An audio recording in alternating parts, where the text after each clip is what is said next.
Muy bien, hemos dejado antes al Señor en ese momento de la enseñanza y de la oración intercesora. Anteriormente a eso, el Señor en la última cena instauró una ordenanza que tiene que ver con el partimiento del pan. El partimiento del pan que simboliza el cuerpo entregado por cada uno de nosotros, y el vino. El simbolismo de la cena del Señor no está en la copa, está en el vino que hay dentro de la copa.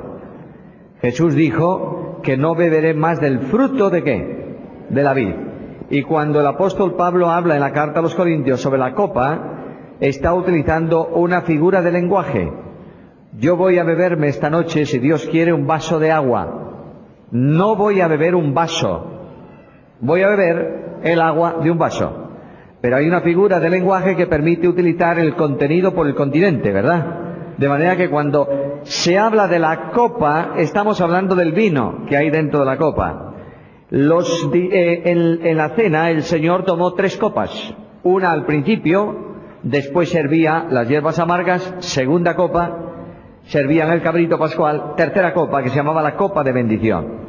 Esa copa de bendición, que es la que el apóstol Pablo se refiere simbólicamente, se repartía, no la copa del Padre, sino que el vino que estaba en la copa del Padre se echaba en la copa de cada uno de los que estaban en la mesa.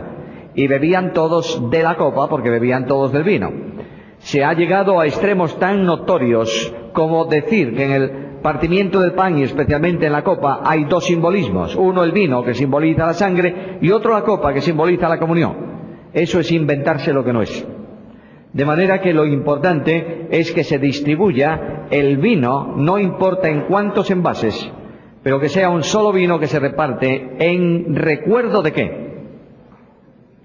De la sangre vertida por Jesús. Ahora, después de la oración, Cristo sale en el silencio de la noche de Jerusalén, atraviesa el torrente de Cedrón y sube el monte de los Olivos. Y llega al huerto, al lugar que él conocía, y ahí se produce la dimensión más impresionante para mí de la pasión de Jesús. En Hebreos capítulo 5 y versículo 7 leemos estas palabras. Por favor, alguien lee Hebreos 5, 7. De manera que el escritor a los Hebreos está refiriéndose a una experiencia en la vida de Cristo, en los días de su carne, es decir, de su humanidad, y dice que con gran clamor y lágrimas ofreció ruegos y súplicas al que le podía librar de la muerte, y fue oído. Se refiere sin duda el escritor de la carta a los Hebreos de la experiencia de Getsemaní. Notad algunas cosas importantes ahí. Primeramente, Getsemaní, la grandeza de Getsemaní consiste en la persona que agoniza. Quien entró en Getsemaní no es un hombre cualquiera, es Emmanuel, Dios con los hombres. La naturaleza humana de Jesús nunca puede ser ya separada, jamás, perpetuamente, está unida a la persona divina del Hijo de Dios. Por tanto, no entró un hombre y Dios lo contempla, entró Dios manifestado en carne para orar desde su humanidad. La agonía se produce en la naturaleza humana de Jesús, no en la naturaleza divina, pero la experiencia de la agonía es que se sustenta en la persona divina del Hijo de Dios, que sustenta su humanidad. Esto lo vimos el otro día. Luego, quien entró allí para orar y agonizar es Emmanuel, Dios con nosotros. En segundo lugar, el que agoniza es indudablemente Dios, pero es también hombre. Por tanto, la naturaleza humana está permanentemente presente en la persona de Jesús. Y en Juan 1:14 leemos que aquel verbo fue hecho carne y habitó entre nosotros. Ahora, la naturaleza humana es tan evidente en el huerto de Getsemaní que Jesús dijo a los discípulos: mi alma está muy triste hasta la muerte. Por tanto, si está triste, indudablemente tiene que estar refiriéndose a qué tipo de naturaleza. ¿Puede estar triste la naturaleza divina? No. La única naturaleza que se entristece y agoniza es la naturaleza humana del Hijo de Dios. Pero si es Dios y es hombre, si es Dios hombre, como vimos, no hay duda que quien agoniza en Getsemaní es una persona que divina humana. Agoniza desde su naturaleza humana, pero no podemos separar la naturaleza humana de la divina de la única persona que es la persona divino-humana del Hijo eterno de Dios. Quien agoniza en Getsemaní es el Santo de los Santos. Este Jesús de Nazaret, proclamado anteriormente en la profecía por los serafines, de esta manera en Isaías 6, Santo, Santo, Santo. La anunciación del ángel a María fue también en cuanto a santidad. El santo que nacerá, o lo santo que nacerá, será llamado Hijo de Dios. Por tanto, quien agoniza en Getsemaní es santo, y la agonía tiene que ver con el pecado del hombre. Notad que dice ahí que Jesús oró al que le podía, ¿qué? ¿Librar de qué? De la muerte. Ahora notad esa expresión. La muerte con artículo determinado expresa la totalidad de algo. No es lo mismo que yo diga, por ejemplo, el gato, solo hay uno, que diga un gato, hay muchos. Por tanto, cuando se está hablando de la muerte, no estamos hablando de una muerte, sino de la muerte en absoluto, lo que significa la muerte.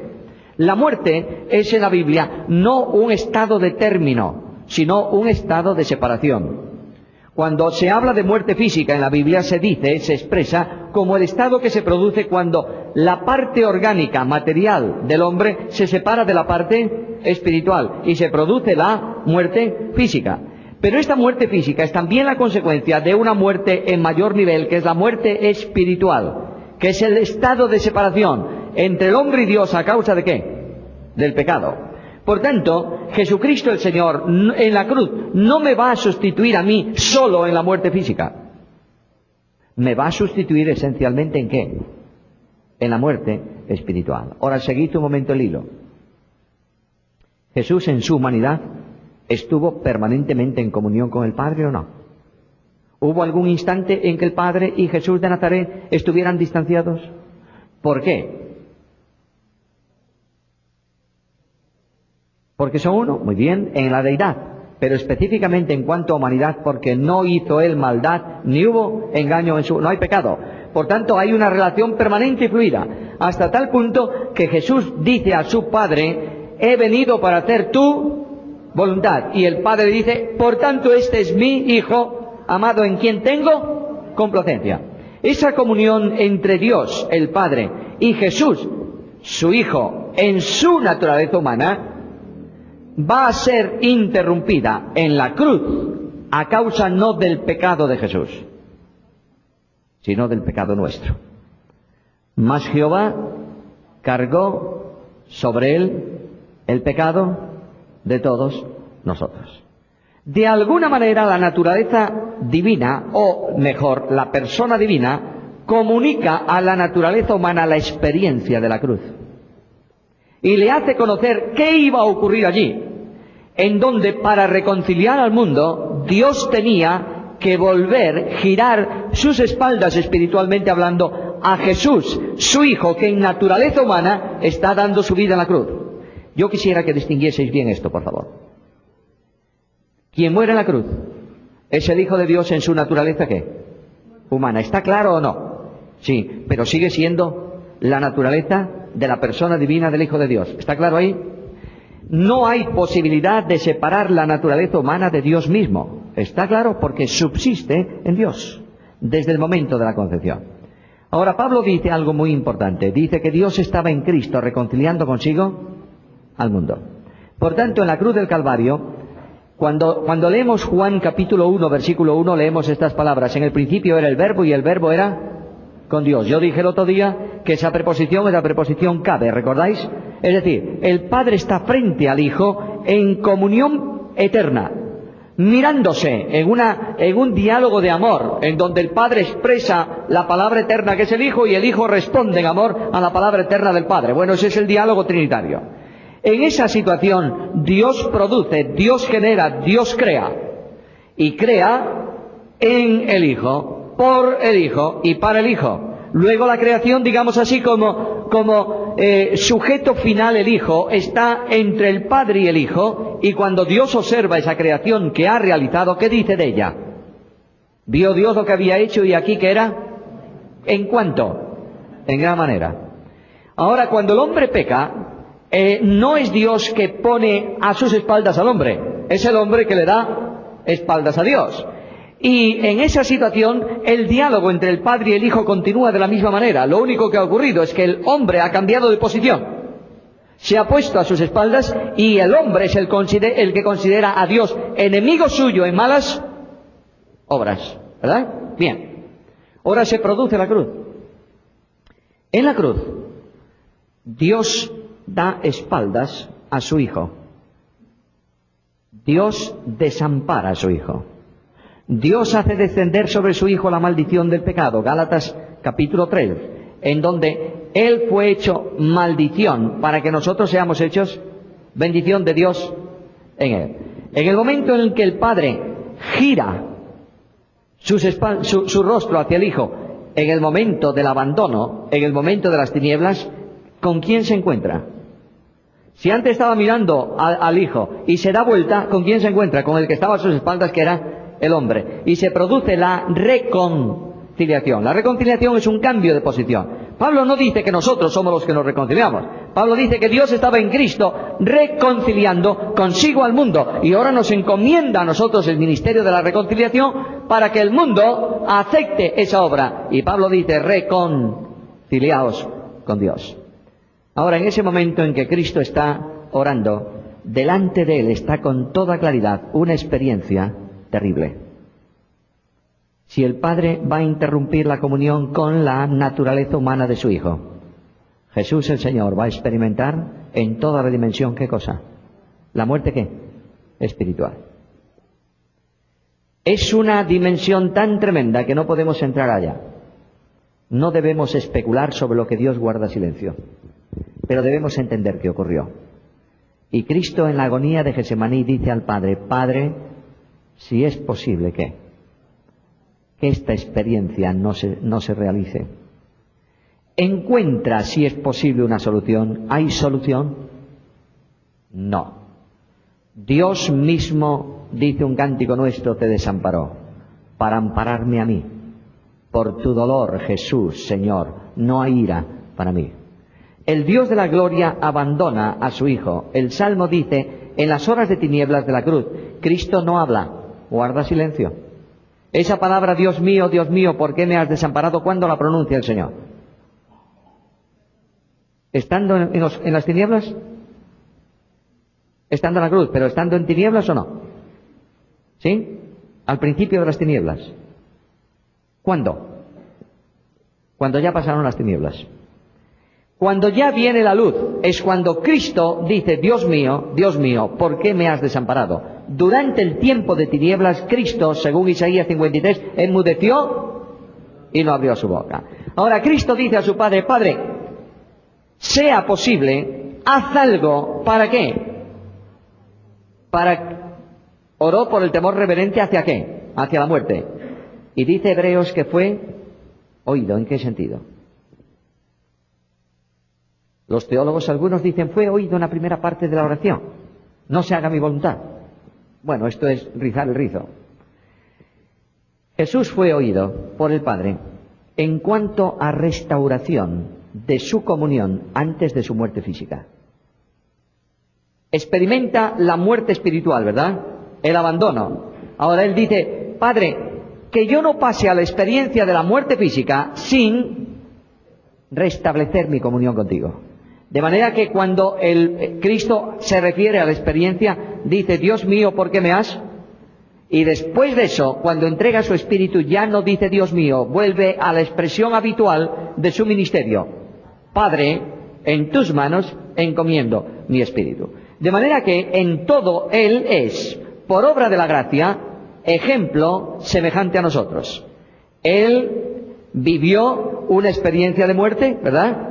Muerte espiritual, luego hubo una restauración a la comunión antes de su muerte física, después la muerte física y luego la resurrección. Nosotros igual. Nosotros nacemos espiritualmente muertos. Creemos en Cristo y somos restaurados a la comunión. Luego moriremos físicamente y después resucitaremos espiritualmente para que en todo seamos semejantes a su Hijo Jesucristo. Ahora, Getsemaní tiene además una connotación de angustia. En la cruz hay dolor. pero no hay agonía. La cruz es el resultado de Getsemaní. Cuando Cristo se levanta de Getsemaní, ¿qué dice? Ya podéis dormir, porque ya está. El conflicto de Getsemaní es tremendo. Primeramente hay conflicto en la dimensión personal. Mirad los discípulos que habían sido bendecidos por el Señor, cuidados por el Señor, ¿qué hacen ellos? Jesús les dijo, velad conmigo. ¿Y qué hacen ellos? Duermen. Él está solo, los despierta las 3 veces que ora, ¿verdad? Bueno, ahí hay un tremendo conflicto de abandono, el Señor solo, nadie a su lado. En segundo lugar, hay una agonía profunda en el interior de su naturaleza, de manera que Cristo dijo a los suyos, mi alma está muy triste. Tal es la agonía que dice el texto bíblico, que el Señor sudó sudó gotas de sudor como si fuesen grandes gotas de sangre que caían a tierra. Se ha especulado mucho con eso, no importa lo que sea, hay un sudor densísimo, ¿resultado de qué? De la agonía. Ahora, en Getsemaní hay algo que muchas veces nos pasa desapercibido. ¿Recordáis que al principio del ministerio de Jesús, Satanás quiso conseguir que no fuese a la cruz matando a los niños, ¿verdad? No lo consiguió, no. Luego en la tentación quiso que Cristo abandonase el camino de la cruz. Yo te doy los reinos. ¿Lo consiguió? No. Luego un poco más adelante indujo a los judíos para que tomasen piedra y lo apedreasen. ¿Lo consiguió? No. Cristo fue empujado por las gentes hacia un despeñadero para tirarlo de ahí abajo y él pasó por en medio de ellos. Satanás no lo consiguió. Satanás está luchando su última oportunidad. ¿Está Satanás en Getsemaní o no? ¿Por qué? ¿Dónde hay un texto que lo diga? A ver, un texto que me diga, y allí en Getsemaní Satanás estaba. ¿Hay alguno? ¿No? ¿Hay alguna deducción bíblica? Sí.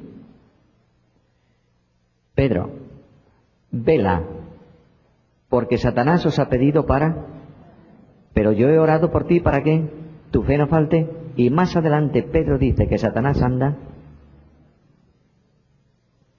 buscando. Luego Pedro sabía la experiencia de Getsemaní. Allí en Getsemaní, dejadme ilustrar esto de esta manera, Satanás viene. Y en medio del conflicto, con toda probabilidad, Satanás dijo a Jesús, mira dónde están tus discípulos, ¿qué hacen? Duermen. ¿Merece la pena morir por ellos? Además, tú sabes que mañana yo voy a levantar las multitudes de Jerusalén, esos que han recibido beneficios de tu parte, yo voy a hacer que griten ¿qué? Crucifícale, crucifícale. ¿Por qué? Tú que eres el santo de los santos, tú que me has sacado del ministerio celestial y me has condenado eternamente porque soy un pecador, ¿por qué no vuelves al cielo?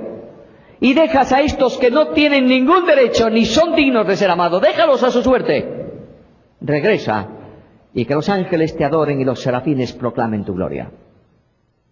Y en medio de ese tremendo conflicto en su humanidad, la persona divina del Hijo de Dios dice a esa humanidad, y si tú no mueres por ellos, ¿quién morirá? Y si tú no das su vida por ellos, ¿quién la dará? Y en medio de ese tremendo conflicto, cuando Cristo agoniza y a gritos implora ayuda, ¿el Padre le manda ayuda? Sí. Un ángel desciende para ministrar consuelo y aliento al Hijo de Dios en carne humana. ¿Qué le dijo el ángel a Jesús? ¿Qué le dijo? ¿No sabes? ¿Seguro? No hay texto que diga lo que le dijo, ¿verdad? Pero Hebreos nos da una pista. Por el gozo puesto delante de él, sufrió la cruz, menospreciando lo oprobio, y se sentó a la diestra de Dios. El ángel ministra aliento y consuelo al Hijo de Dios, para que en su... ¿Recordáis que ayer hablábamos algo de la psicología humana de Jesús? ¿Recordáis? Para que esa psicología del estímulo necesario se produzca. Dios le presenta el enorme panorama de un pueblo salvo, numeroso, y el Hijo de Dios, en su naturaleza humana, dice que tuvo tal gozo que sufrió la cruz, menospreciando el oprobio. Getsemaní. Después de Getsemaní viene el prendimiento del rey.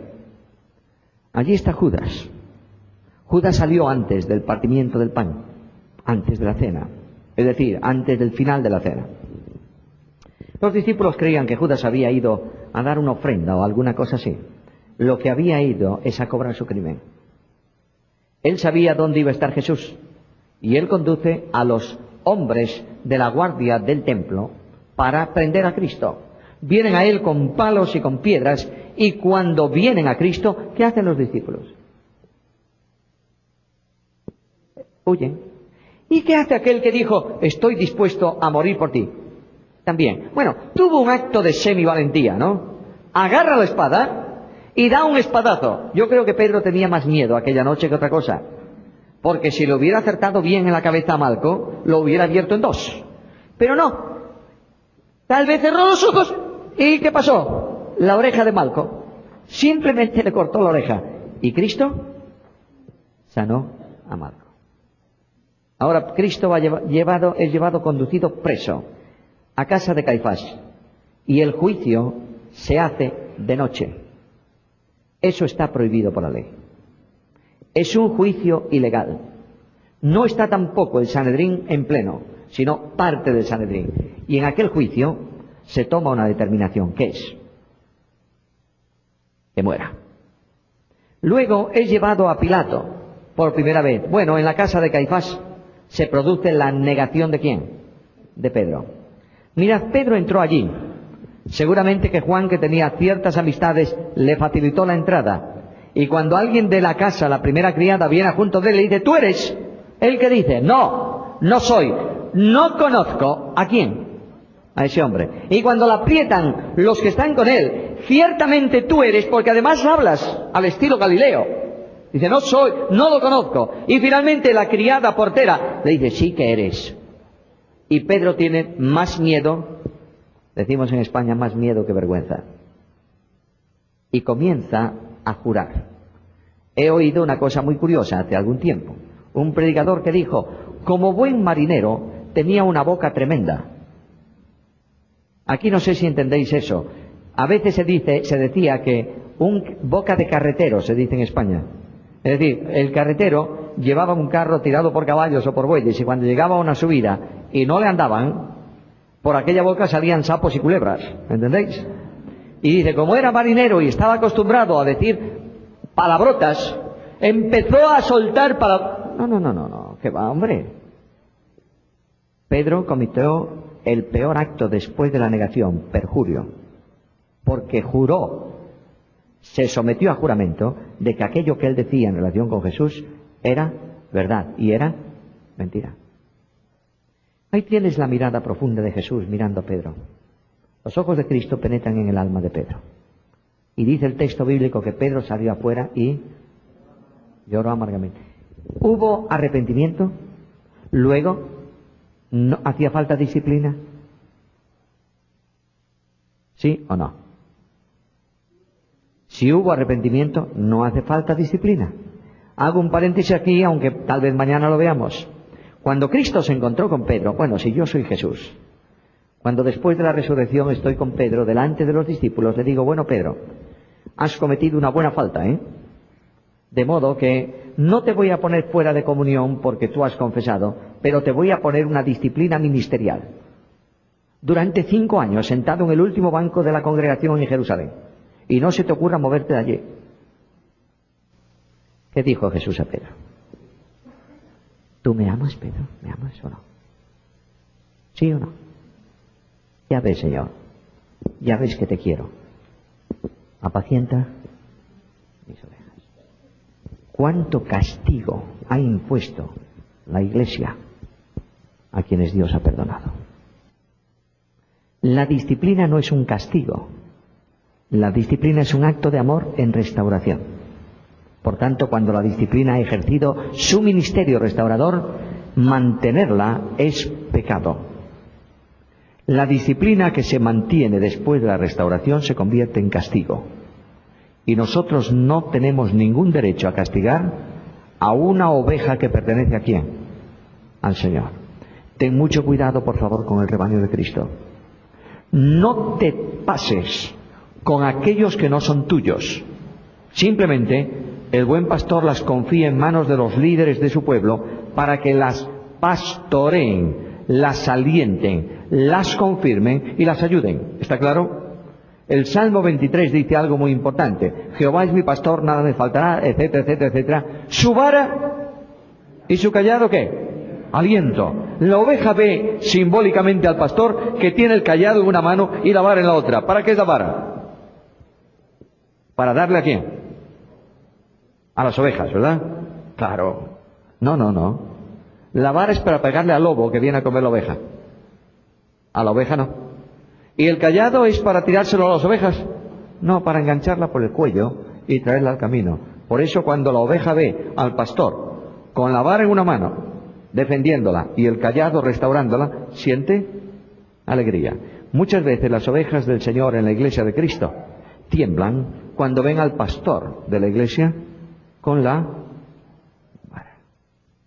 ¿Me dejas ponerte una ilustración, por favor? Yo quiero que esto quede clarito.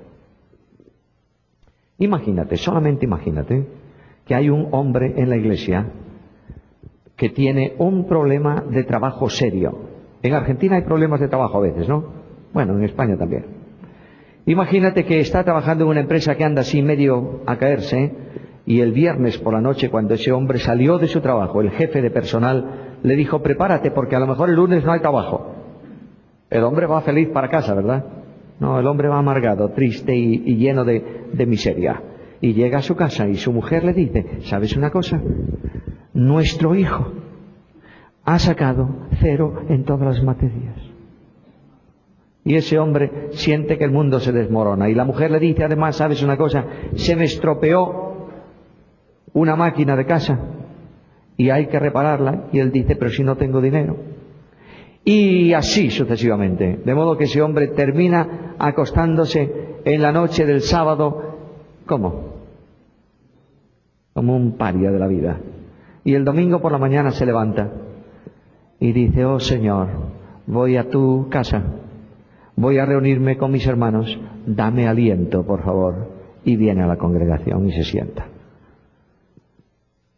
Y el justiciero de turno, cuando termina la reunión, agarra la vara y exhorta a la iglesia. ¿Tú sabes lo que significa exhortar para el mundo evangélico? Nos han exhortado, nos han llenado de negrones, de moratones. Le ha pegado un repaso impresionante, de modo que el hombre sale con toda su carga y con los golpes recibidos. ¿Tú crees que ese hombre viene el domingo próximo a la iglesia? Hará muy bien quedarse en casa. El rebaño de Dios tiene que ser alentado, ayudado, animado, estimulado, etcétera, etcétera, etcétera. Porque no es nuestro, es de Dios.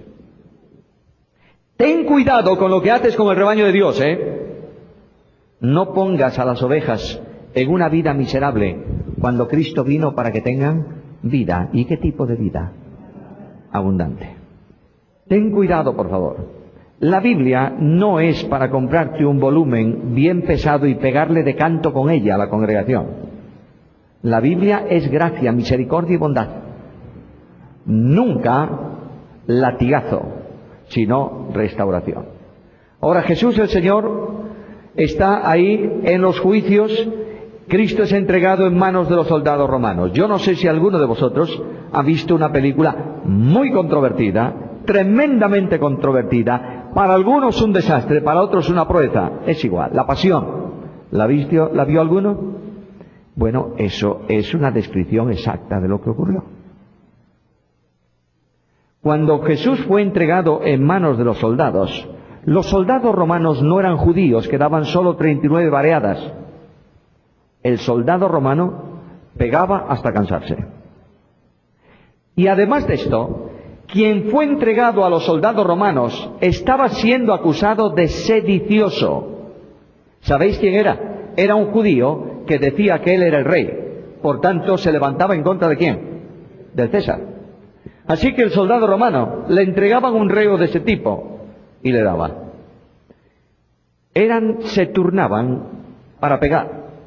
Cuando uno se cansaba, comenzaba otro. ¿Sabéis lo que hacían los soldados romanos mientras hacían eso? Solían beber mucho vino. Y en más de una ocasión, los reos morían de la paliza. Además, para que hubiese todavía mayor intensidad, el soldado romano utilizaba un látigo que se llamaba el flagelo, látigo de cuerdas, que para que sintiera más el reo, le ataban huesos de animales o restos de metal. Cuando ese hombre, esos soldados pegaban, poco después de comenzar el suplicio, la piel de la espalda se rompía. Y como aquella piel rota presentaba la carne, y a veces se veían las costillas, daban vuelta al reo y le pegaban en el pecho. La paliza era de tal dimensión que muchos no aguantaban ya más adelante. Así sufrió Jesús. Cristo es llevado de un tribunal a otro. Herodes, vamos a ver si este nos hace un milagro. Yo soy el rey, a ver, un prodigio. Cristo guarda silencio. Mira qué cosa curiosa. Con el arrogante cayó. Con el pecador dialogó en la cruz. Este es Jesús. Y de pronto Jesús es retornado de nuevo al tribunal.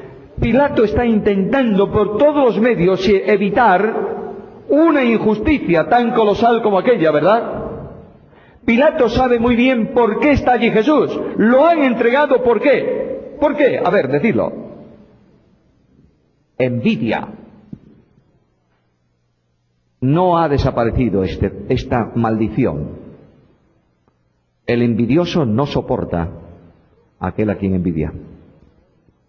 Y hará todo lo posible por sacarlo del medio. A veces calumniando, otras veces difamando, otras veces empujando, no importa cómo. Eso lo quisieron hacer con Jesús. Y Pilato, por fin, frente al tumulto, dice, ¿qué más da un judío más o menos? ¿Quieren matarlo? Va, mátenlo. Y sentencia a muerte a Jesús. Tiene que justificar esa ejecución, Pilato, porque hay una ley romana seria. Es verdad que se buscaban vueltas, pero ¿hay una ley romana o no? Por tanto, Pilato escribe la sentencia de Jesús por sedicioso, porque se hace rey ¿de qué? De los judíos. De ahí en adelante, no te extrañes que Pedro diga en su carta que los que os acusan de malhechores. ¿El seguidor de un sedicioso qué es? Un sedicioso. Ahora, Cristo es sentenciado a muerte y Cristo es entregado a la crucifixión. Desde el palacio donde Pilatos juzgaba hasta el monte de la crucifixión hay un camino. Los que alguna vez fuisteis a Jerusalén, si alguno fue a Jerusalén, ese camino que discurre al borde de la muralla se llama la Vía Dolorosa. Cristo es cargado con la cruz. El reo llevaba sobre sí el patíbulo. Y Cristo, debilitado, no puede con la cruz. Es un hombre, hermanos, un hombre. Un hombre que pasó una noche de tensión impresionante, que ha sido golpeado inhumanamente, coronado de espinas. Los romanos no cargaban con la cruz. ¿Recordáis que en el Sermón de la Montaña Jesús habla a los que quieren cargaros una milla? ¿Qué hay que hacer? Vete con él 2. De modo que uno que viene del campo es tomado por los romanos y ven acá a cargar con la cruz. Simón de Cirene. Algunos dicen que los hijos de Simón de Cirene son los que se citan luego en el Nuevo Testamento. Bueno, puede ser o no, da lo mismo. El asunto es que Jesús va al lugar de la calavera, dice, al monte de la calavera, y allí es crucificado. La crucifixión es todo un espectáculo para ser contemplado por los que quieren ver sangre, y es también un trabajo más que los soldados romanos estaban acostumbrados a hacer. Sobre la cruz, tirada en tierra, se extienden las manos del crucificado. Cuanto más tensas, mejor. para que respire peor. No se clava a un crucificado por las palmas. Un crucificado clavado por las palmas se desgarra, se clava por este hueso de la muñeca. El que hacía la crucifixión tenía una enorme costumbre de buscar rápidamente el hueco del hueso y poner el clavo, y con un golpe ese brazo quedaba sujeto ahí. El dolor es, según dicen, insoportable, porque con el clavo se destrozan también tendones de ese hueso. Luego la otra mano, luego los pies, generalmente puestos uno sobre el otro, de modo que el clavo entrase por el hueco de la articulación cerca del tobillo y quedase plenamente fijado por un lugar donde no podía soltarse ni desgarrarse. Y en esa posición la cruz se levanta con mucho cariño, con cuerdas, y la cruz cae de pie sobre el hoyo hecho para sustentarla. Y ahí lees en el Salmo: todos mis huesos se descoyuntaron. Y ahí está el Señor. Sorprende ver que el Señor, clavado de esa manera, comienza a dialogar. Primeramente, ¿con quién? ¿Con quién habla primero el Señor? Con el Padre. ¿Y qué dice? Padre, perdónalos. ¿Por qué? Bueno, escucha bien eso. El crimen con premeditación no tiene sacrificio expiatorio. El pecado cometido a mano alzada no tiene sacrificio expiatorio para perdón. Lo que Jesús hace en gracia, ¿sabes qué es? Decía al Padre: considera esto no como un acto de crimen, sino como un pecado de ignorancia. Y es verdad que Dios lo acepta naturalmente. Por eso después, en el gran discurso de Pedro en Pentecostés, muchos son salvos. 3.000, luego 5.000, luego una gran multitud. Dios en gracia acepta las palabras de su Hijo. Luego hay diálogo con los que le rodean. Luego hay diálogo con el ladrón que está crucificado a su lado. Luego hay un recuerdo emocionantísimo para su madre, que está delante de la cruz. Cristo respetaba mucho a su madre, como corresponde a un hombre temeroso de Dios. No tiene posiblemente ya esposo, no se menciona, probablemente José había muerto. ¿Con quién va a quedar? ¿Quién la va a cuidar? Y a su discípulo Juan le dice: esta es tu responsabilidad. De hoy en adelante, considérala como tu madre. Por tanto, como hijo, tienes la obligación de honrar padre y madre. Significa darle lo que necesita y cuida de ella. Y finalmente, la terrible experiencia de la soledad y del silencio. Cuando Dios extiende sobre el Gólgota un manto de tinieblas para que toda la creación guarde silencio. Dios en Cristo muere por mí. Dios en Cristo da su vida por mí. Al que no conoció pecado, por nosotros lo hizo pecado, para que nosotros fuésemos hechos justicia de Dios en él. Y al final, la recitación del Salmo 22, y por último, la oración de entrega de su vida. Padre, en tus manos encomiendo mi espíritu. El Evangelio es muy minucioso. El Espíritu de Dios no deja nada sin precisar. Y dice que habiendo inclinado la cabeza, dio el Espíritu. El tremendo misterio de la cruz bajo el control de la soberanía. Jesús dijo: nadie me quita la vida. Yo tengo poder para ponerla y poder para volverla a tomar. De manera que, primero, sorprende el poco tiempo que Él estuvo crucificado. Los crucificados a veces pasaban, dicen algunos, hasta 3 y 4 días en la cruz. La muerte del crucificado se produce por asfixia.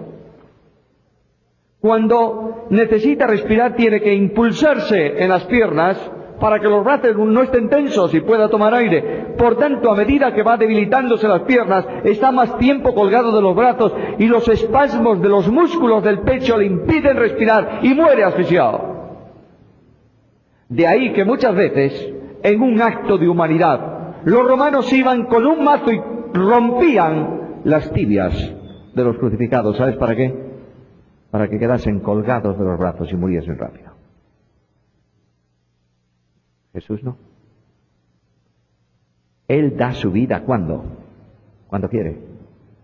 Y prueba de que lo hace es que antes de entregar el Espíritu inclinó la cabeza. Un crucificado inclina la cabeza, le cae la cabeza ¿cuándo? Cuando muere. Él inclinó la cabeza y luego murió. Todo bajo control.